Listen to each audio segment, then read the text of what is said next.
Assalamualaikum warahmatullahi wabarakatuh. Bagaimana kabarnya semuanya? Semoga semua dalam keadaan sehat walafiat. Sebelum saya masuk materi pada pagi ini, saya ucapkan selamat bergabung di MA Al-Amin Tabanan. Semoga semuanya bisa mengukir prestasi dengan baik di madrasah yang tercinta ini. Sebelumnya saya perkenalkan diri, nama saya Sri Astuti, saya pengampu materi matematika. Pada kesempatan kali ini saya akan menyampaikan tentang masalah-masalah yang terjadi pada remaja. Nah, salah satunya adalah nafsa dan merokok. Apa itu nafsa? Nafsa itu merupakan narkotika, psikotropika, dan zat adiktif. Adapun pengertian dari narkoba atau nafsa merupakan bahan atau zat yang dapat mempengaruhi kondisi kejiwaan atau psikologi seseorang, baik itu berupa pikiran, perasaan, dan perilaku, serta dapat menimbulkan ketergantungan fisik dan psikologi. Narkotika itu merupakan zat atau obat yang berasal dari tanaman atau bukan tanaman, baik dia sintetis maupun semi sintetis, yang dapat menyebabkan penurunan atau perubahan kesadaran, hilangnya rasa, mengurangi sampai menghilangkan rasa nyeri, dan dapat menimbulkan ketergantungan. Contohnya ada di slide ini ya. Narkotika terdiri dari 3 golongan. Golongan pertama yaitu digunakan untuk pengembangan iptek, tidak digunakan dalam terapi, serta mempunyai potensi sangat tinggi mengakibatkan ketergantungan. Contohnya ada heroin, kokain, dan ganja. Golongan kedua untuk pengobatan, yaitu pilihan terakhir, mengakibatkan ketergantungan. Contohnya morfin, petidin. Dan golongan ketiga untuk pengobatan dan banyak digunakan dalam terapi dan potensi ringan mengakibatkan ketergantungan. Contohnya kodein. Psikotropika itu merupakan zat atau obat baik alamiah maupun sintetis, bukan narkotika, yang berkhasiat psikoaktif melalui pengaruh selektif pada susunan saraf pusat yang menyebabkan perubahan khas pada aktivitas mental dan perilaku. Psikotropika ini terdiri dari 4 golongan.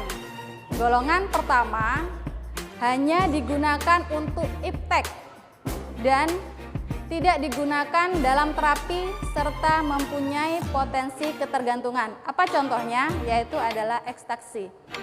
Yang kedua, golongan kedua untuk pengobatan dan dapat digunakan dalam terapi dan berefek sindrom ketergantungan.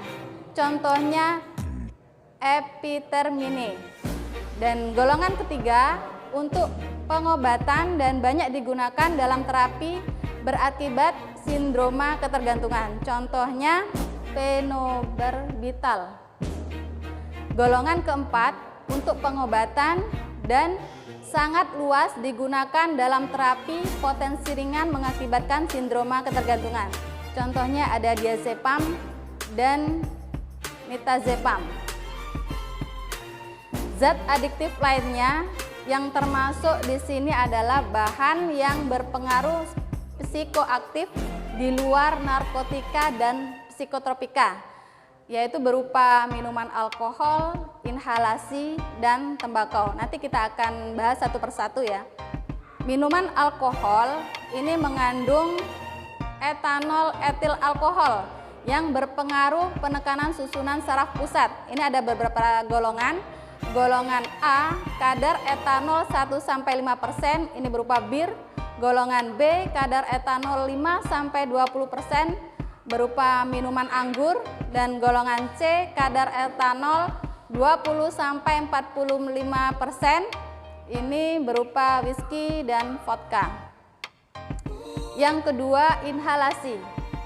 Apa itu inhalasi? Inhalasi itu gas yang dihirup dan solvent saat pelarut mudah menguap berupa senyawa organik yang terdapat pada berbagai barang kebutuhan rumah tangga, kantor, dan sebagai pelumas. Nah, yang sering disalahgunakan di dalam masyarakat itu berupa lem, thinner, menghapus cat kuku. Kemudian yang terakhir adalah tembakau. Nah, tembakau ini mengandung nikotin sangat luas di masyarakat. Tembakau ini biasanya digunakan sebagai bahan dalam rokok. Sekarang kita bahas tentang pengaruh nafsa secara medik. Apa saja pengaruh nafsa secara medik?